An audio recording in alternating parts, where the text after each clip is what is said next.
Joshua Cribbs turns disaster into a score! Ugly, misformed little creature who has no purpose here, no meaning.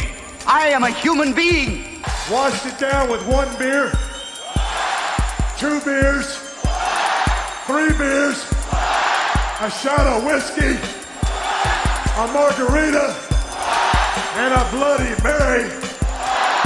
And I said, Stone Cold, why have one when you can have them both? Swung out and drilled! Deep right center! Away back! Gone for Tony! Irving and Curry, one-on-one. Irving puts it up.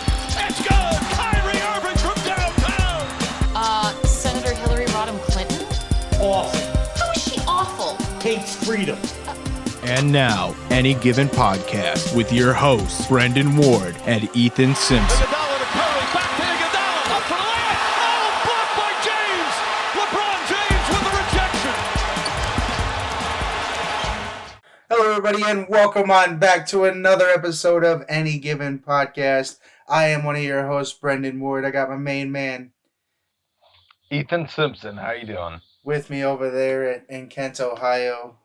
Bringing you another great episode. As I said, let's go ahead and just get right on into it. The UFC, first major pro sports league to put together events. They actually put 3 together in the span of 1 week, relatively unscathed. Only one fighter's camp testing positive for COVID-19, and they sent him away immediately.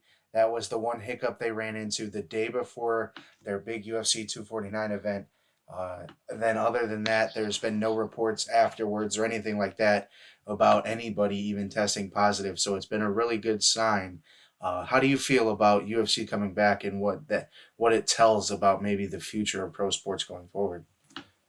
Yeah, I mean, they've talked about the NBA, they've talked about the NFL, the MLB, all those coming back. But I think with UFC, I mean, those guys are getting splashed with blood. So I think that's a good sign for sports. Yeah, the one where you're going to exchange the most bodily fluids. And as you said the other day when we were on the phone, that one the other night was a bloodbath. The mat was covered in blood all over. Oh, yeah. They didn't use tearaways or anything for it. It was terrible to watch because of it.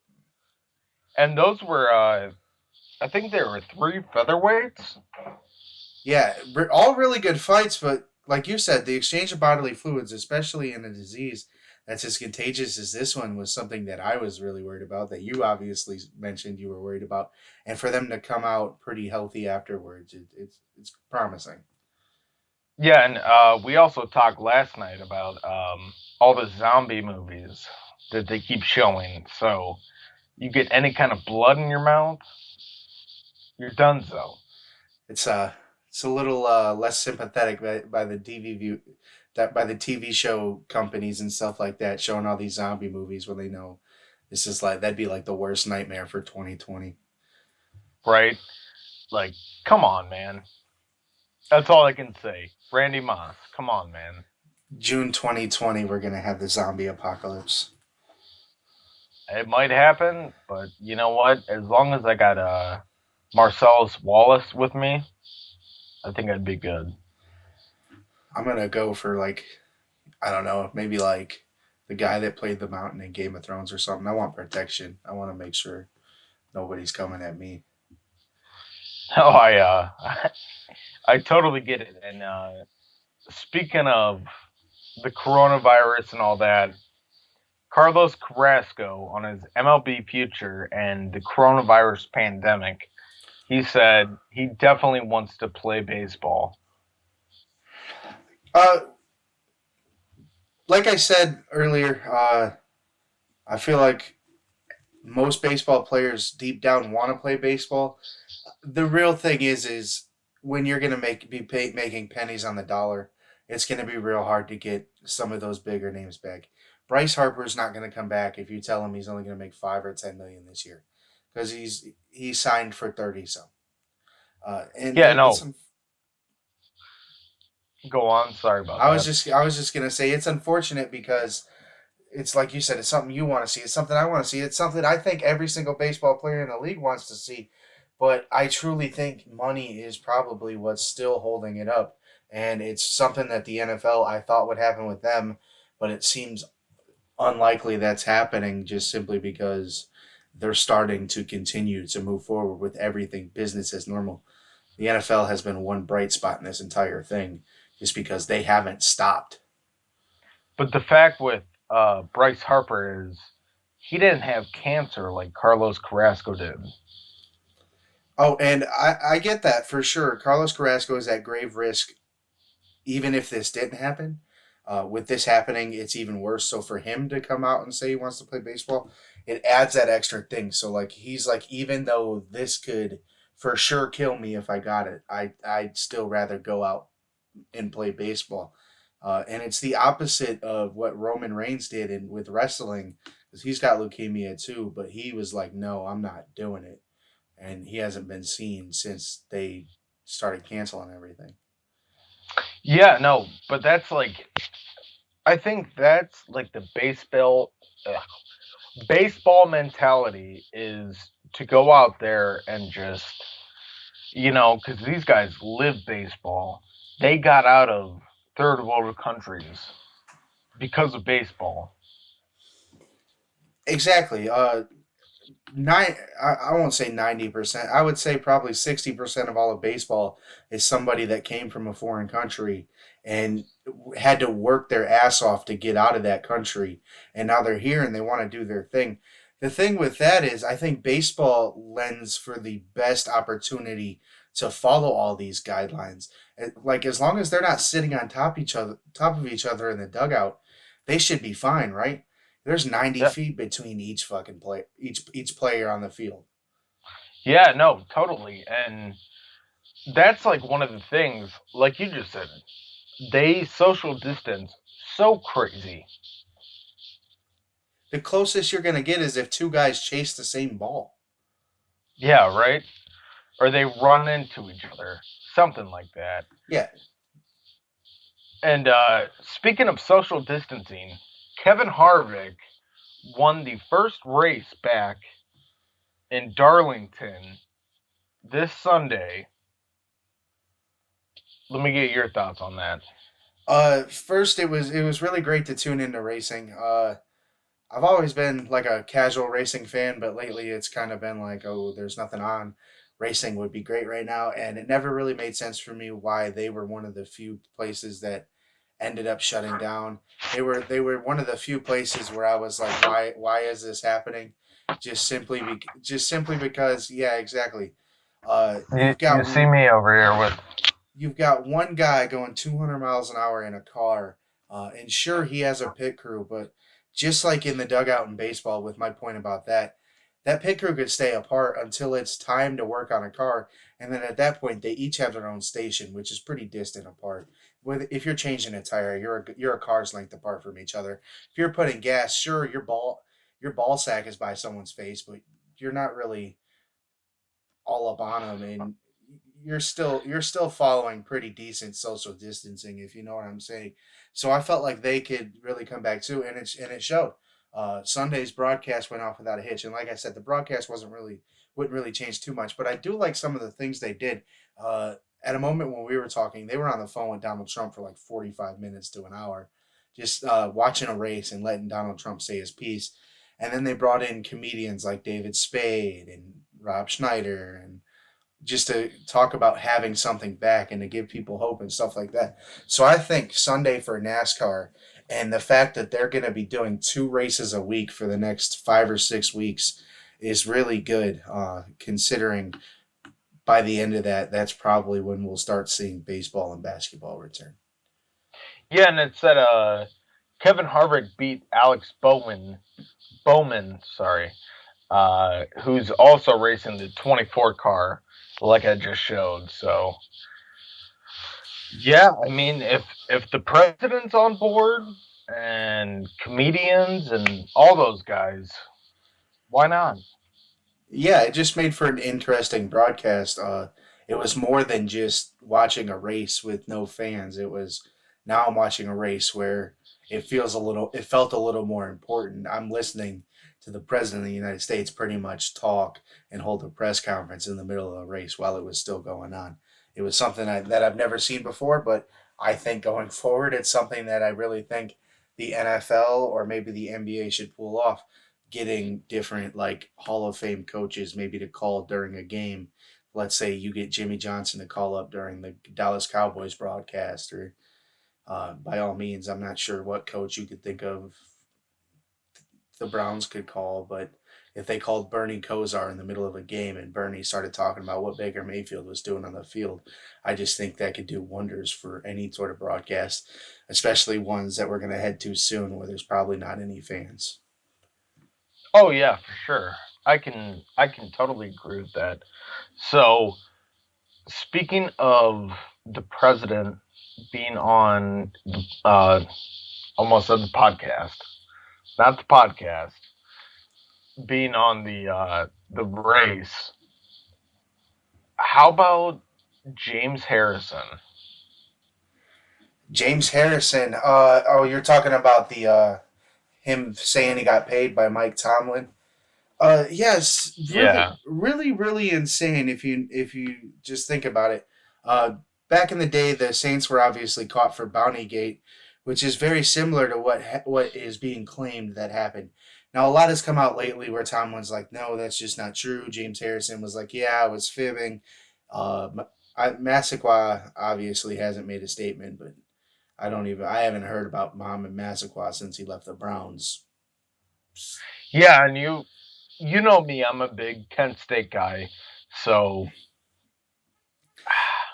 it's just kind of it's up in the air for me right now.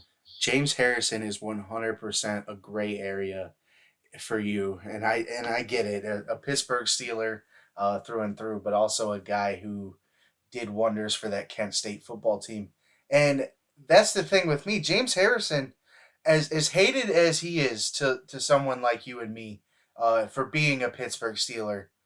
The one thing you don't really think of James Harrison being is someone that would lie about something as trivial as that, because I doubt he was asked. I doubt the guy was like, I didn't see the exact video, but I 100% doubt the guy was like, so did you ever get paid for hitting players too hard or knocking players out? I 100% don't see in that question coming across. So for him to just forfeit that information, and you've heard James Harrison interviews before, it's not like he's lying. He's not lying about anything he says. When he tells you, Yeah. when he tells you he can go into a gym and snap a 45 pound weight bar, I believe he probably can. Do you know what I'm saying? Yeah, oh, I saw that video where he was pushing what was that, 45,000 pounds or something like that? Yeah, like I think it was 4,500. But yeah, 45. just Yeah. I just like a half a ton he was pushing right there, near a half a ton he was pushing right there. Like that's what I'm saying. I've seen this dude do some of these incredible things, and tell us he could do them, and then back that up. I've seen him do these interviews where he's told people stuff that happened, even if it was malicious on his part, and it be the truth.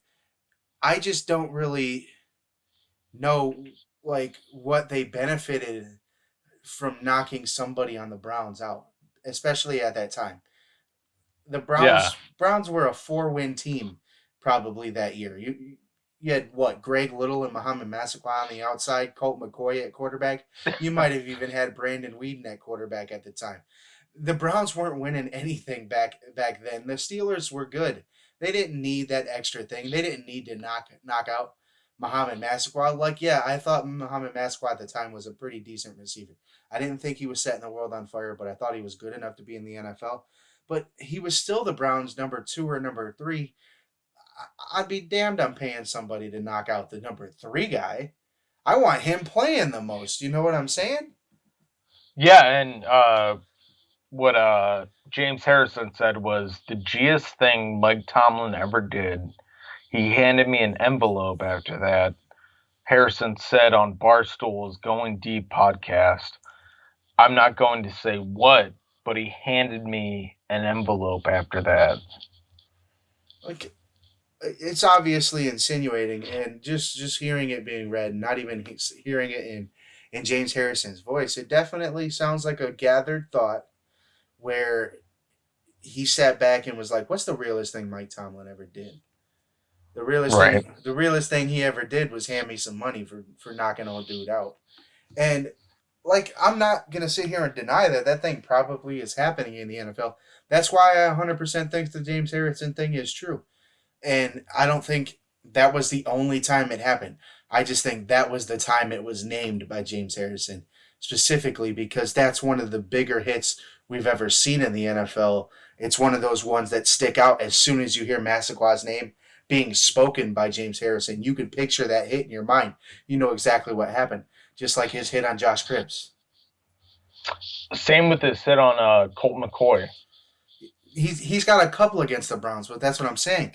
Most of he mentions his most famous hit, those 3 hits probably.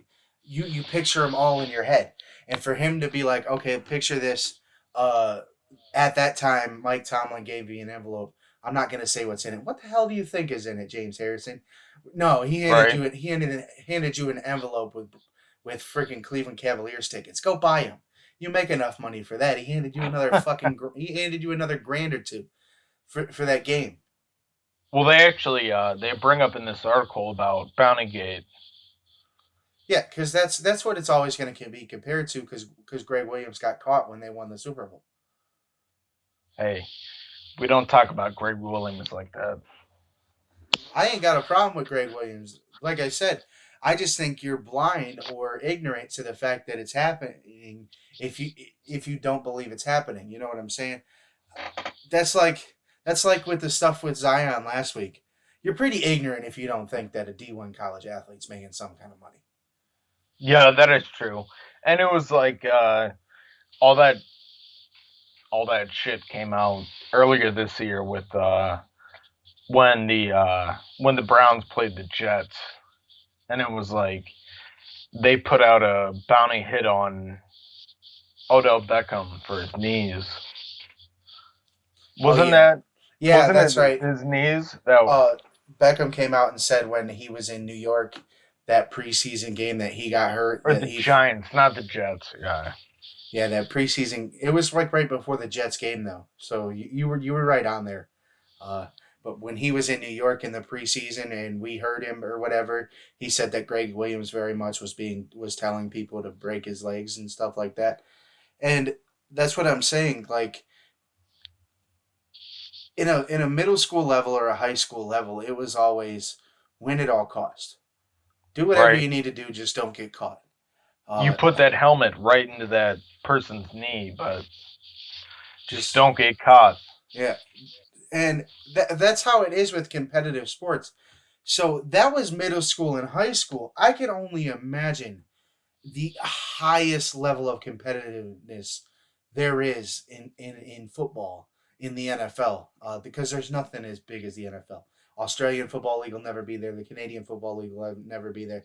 The only thing that's ever held a lighter to it is a second-rate American Football League, and both of them have ended after 6 weeks. Hey, I'm not denying with you, so. And so at the highest level of competitiveness, you're pretty dumb if you don't believe there's a little bit of extra kind of added bounty to everybody.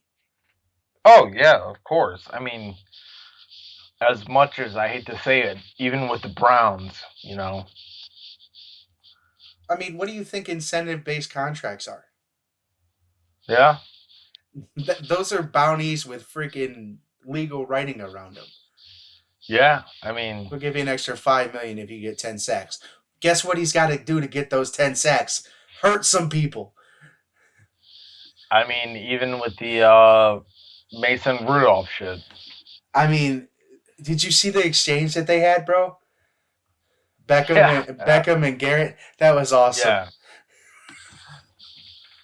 He was like, how are you not in jail? It was the rum and butt slap. And Garrett was like, this is how OBJ thought slapping a cop's butt was going to go. Oh, man. The best thing was, that was the best thing. Funny thing is I was charged with assault, unlike you. Man, who knows? Like, these guys are freaks of nature. It's just like these guys are what? What is LeBron? 6'8"? Somewhere around there, 6'8", 6'9", yeah, 250. And he full speed puts his shoulder into somebody's mouth. Exactly. That's a big story that's come out lately. Is would LeBron be very successful in the NFL? Without a doubt. Without a doubt. For sure. Because I know you're all amped up about him talking about going to the Cowboys. I mean, I would do it in a heartbeat. Give him whatever money he wanted. Come on, man. If you put somebody at tight end with LeBron's athleticism, you know what I'm rocking with.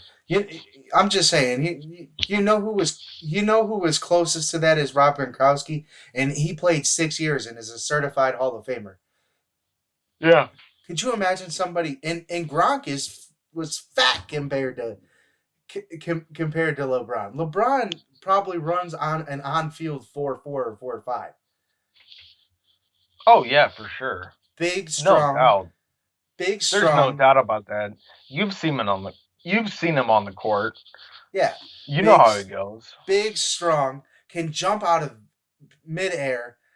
You'll never, if LeBron played football, you would have never seen somebody jump as high as LeBron could jump.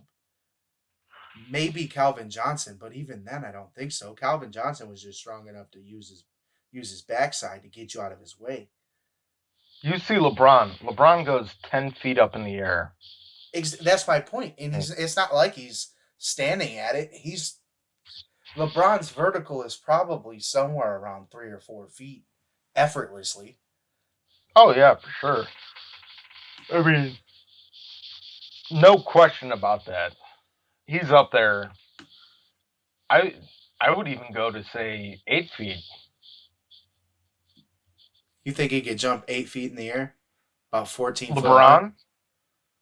I mean, I guess that makes sense. I could see him getting his knees to the rim up there. Yeah, I mean, have you not watched any of the playoff games? Yeah, that's what I'm saying. Now that I think about it, I could see it being that pretty much that high. Because I've seen him just kind of go crazy from deep. And, I mean, that's LeBron in the NFL, but I think the NFL could translate, NBA players could translate fairly easily to the NFL, all besides, some of the mental things. But LeBron obviously knows most of the mental things. The NFL's a little harder to switch over to the NBA. Sure, there's some people in the NFL that can make the NBA, but with that switch, it's more about the ball skills and the actual basketball and shooting talent. In the NFL, as long as you know how to catch a dang football and you've got LeBron's athleticism, you could succeed very well. Ooh, excuse me. If you think about it, Kyrie would be nasty in the NFL. I could only imagine Kyrie running a football. Oh, the way that he's got those handles. Oh, handles. He's so shifty. Obviously, Kevin Durant's not big enough to play in the NFL. He's tall and he's lengthy. He just doesn't have the meat on his bones to play in the NFL. But LeBron, at 6'8", 250 pounds, you could play him at tight end. You could play him at wide receiver. If you wanted him running the ball, you can make him run the ball. If you wanted him to be a fullback, a lead back, a blocking back, whatever you wanted him to be, he could play. And if you think about it, too, Kyrie, what was he, 200 pounds, 6'3"? He could still be a great fucking wide receiver. Exactly. You put 40 pounds on LeBron, guess who you have? You got Gronk. You got Myles Garrett. Yeah. If you put 40 pounds on LeBron, 6'8", 290 pounds, you got Myles Garrett. I guess that would be true with Myles Garrett, yeah. Except skinnier. Yeah. LeBron's nice and lean, too. I'm telling you, there's no doubt in my mind LeBron could have been one of the greatest of all time if he played either sport. He was destined to do one of them. Well, he was number one in Ohio for football. Exactly. Yeah. He was great for football too. It was just basketball. He was transcendent. Oh my. Just to think about like Kyrie, Larry Nance Jr., even Kevin Durant, any of those guys. And like I've always thought about it like as when it comes to like money the numbers that go into contract money and stuff like that. Like the NBA does significantly make more money than the NFL. Yeah. The players at least, but it's because like they're better athletes. I think J.R. Smith, I think could succeed in the NFL, but he's not the greatest player in the NBA. He's good. No, and did you share that video of JR earlier today at like 10? I haven't been on any social medias today. It's been kind of today. Like I said, today's been hit or miss for me. Before we even got on the phone, as you could tell with the yawning, I'm 1 second away from doing Right, it. I'm right here too. I'm like I'm half asleep. I'm suffering through the yawns myself. But yeah, I think the NBA, like the NFL, probably most of the players in the NFL deserve to make a lot more money than they do, just because of the contact that goes with the NFL. But oh yeah, your best athletes in the world are in the NBA. Oh, for sure. I mean, there's no denying that. They don't get CTE or anything like that. They don't get CTE. They got to be fast. They got to be able to jump. They got to be lean. It's the most stamina based sport there is. Yeah. You're running for 48 minutes back and forth, and if there's not a timeout, there's no stopping. I know the word for it. I just can't think of it. There's Cardio. Well, cardio is what you work on, but no, it's like I think it's aerobic and anaerobic. Like okay. Like basketball is an aerobic sport. It goes on for long periods at a time and then stops. With anaerobic, you go for like 10 seconds, you stop. You go for 10 seconds, you stop. You go for 10 seconds, you stop. That's football. Each play lasts 6 to 10 seconds. Then you stop, you set, you call a play. Like obviously that model has changed with different coaches. Chip Kelly tried making football an aerobic sport where the offense was just going to go and go and go and go and go and go and go. So it takes a lot more cardio, a lot more stamina. You got to be better at breathing to play in the NBA.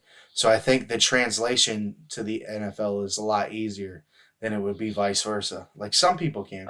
Obviously, Are you talking about flash fast offense? Yeah, something like that. Like Sean Lewis is making football an aerobic sport with his offense because he doesn't want that 20 to 30 second stop between each play. He wants to go. He wants to finish that play, get on the ball, finish another one. And the only reason it could even stay considered an aerobic sport is because the time between the end of the play, every single player is running to the ball so that they could snap it at the end of their run. Yeah, that is true. I mean, that's why they beat Utah State in the Frisco Bowl. Utah State just couldn't keep up with it because by the time the center was touching the ball, Dustin Crum had the ball in his hands, and that was by the time there was 1 second, literally a split second, to stop and go. Yeah. I mean, that's why I love the flash fast offense. You know I'm a big Kent State guy except for JH. And that's why I said he's a gray area for you just because of where he ended up in the pros. But, I mean, JH is JH, and he told on Mike Tomlin, and yeah, I mean, at least I can respect that. Yeah, and that's my point. Like, yeah, he's James Harrison. Yeah, he used to play for the Steelers, but the respect that's there for him, like, I don't think he was lying. There's no way he was lying to me that he was lying about it. Oh, no. He even said it straight up, like, in the locker room. He handed me an envelope. And that's my thing. that ain't gonna do nothing but hurt him. Why lie about it?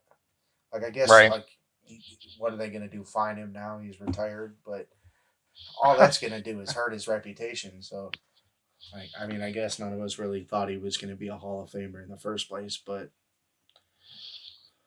Yeah, that is true. I mean, no offense to him, but somebody coming from Kent State, it's kind of, like I said, it's up in the air. no, I'm just like, you could be a Hall of Famer from Kent State. I think Julian Edelman probably has the best case. You know what I'm I would saying? say Julian Edelman or Jack Lambert. Jack Lambert probably has the best case here. Yeah. Ben. I don't know though, because Edelman's been a pivotal role in that Patriots dynasty since they lost to the Giants in the perfect season. After that, since they got him basically. So like he's got a shot. He's a big reason why they have their last 3 titles. So like I could see it happening, but also like I feel like Jack Lambert's probably like at some point he's for sure in. Yeah, I mean, just because, like, how much of a legend he is. Yeah. Saban is College Football Hall of Fame. I doubt he goes to the NFL. He's not going to the Pro Football Hall of Fame. No, but he's definitely a Hall of Famer. He's a College Football Hall of Famer through and through. Same with Lou Holtz.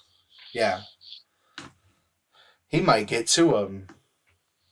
Yeah, He might go in. that is true. He might go in as himself and then as a media analyst. You know what I'm saying? Oh yeah, for sure. Because I don't know how long it's been for sure, but ever since we've been born, he's been the guy that puts on mascot heads at game day morning. Do you mean Lee Corso? I'm thinking of a wrong person, bro. I don't know why.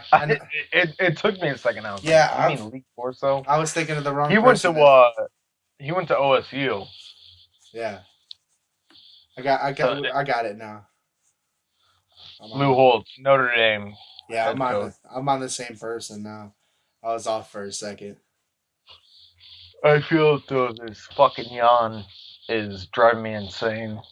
Yeah, it got to me too. It got to a point where it was like 5:20, and I was like, man, I'm not sure, but here we are pulling off 30-some minutes at this point, and it was some action-packed 30 minutes.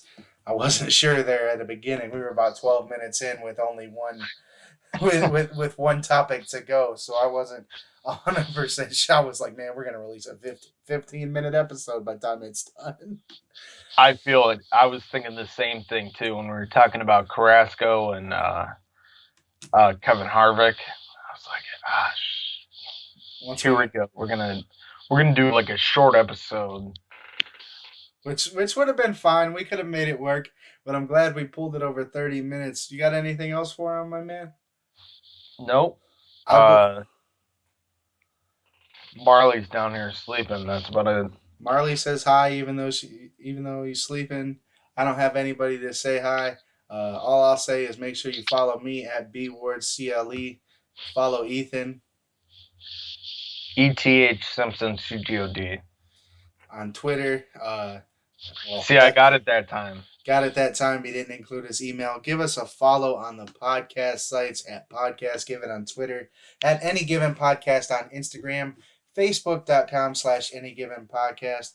This has been a wonderful episode. Thank you guys for tuning in. Any last words, Ethan? Thank you very much, Brendan. You guys have a wonderful day.